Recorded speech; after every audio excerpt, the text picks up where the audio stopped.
ಆಸ್ಟ್ರೇಲಿಯಾದ ಯುವ ಆಟಗಾರ ಸ್ಯಾಮ್ ಕೊನ್ಸ್ಟಸ್ ಭುಜಕ್ಕೆ ಡಿಕ್ಕಿ ಹೊಡೆದಂಥ ಪ್ರಕರಣಕ್ಕೆ ಸಂಬಂಧಪಟ್ಟಂತೆ ಬಾರ್ಡರ್ ಗವಾಸ್ಕರ್ ಟೆಸ್ಟ್ ಸರಣಿಯಲ್ಲಿ ಆಗಿರುವ ಘಟನೆ ಇದು. ಇದೀಗ ವಿರಾಟ್ ಕೊಹ್ಲಿ ಆಸ್ಟ್ರೇಲಿಯಾದ ಮೀಡಿಯಾಗಳ ಕೆಂಗಣ್ಣಿಗೆ ಗುರಿಯಾಗಿಬಿಟ್ಟಿದ್ದಾರೆ. ಕೊಹ್ಲಿ ಅವರನ್ನು ಕೋಡಂಗಿಗೆ ಹೋಲಿಸುವ ಮೂಲಕವಾಗಿ ವ್ಯಂಗ್ಯ ಮಾಡಲಾಗಿದೆ.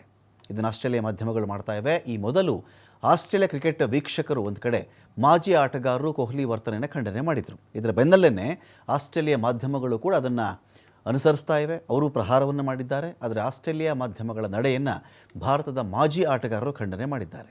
ಸುನಿಲ್ ಗವಾಸ್ಕರ್, ಇರ್ಫಾನ್ ಪಠಾಣ್ ಇದಕ್ಕೆ ಖಂಡಿಸಿದ್ದಾರೆ. ಆಸ್ಟ್ರೇಲಿಯಾದವರು ದ್ವಂದ್ವ ನಿಲುವನ್ನು ಹೊಂದಿದ್ದಾರೆ ಅಂತ ಹೇಳಿ ತಿರುಗೇಟನ್ನು ಕೊಟ್ಟಿದ್ದಾರೆ. ಈಗಾಗಲೇ ಕೊಹ್ಲಿಗೆ ದಂಡ ಮತ್ತು ಡಿಮೆರಿಟ್ ವಿಧಿಸಿದೆ ICC.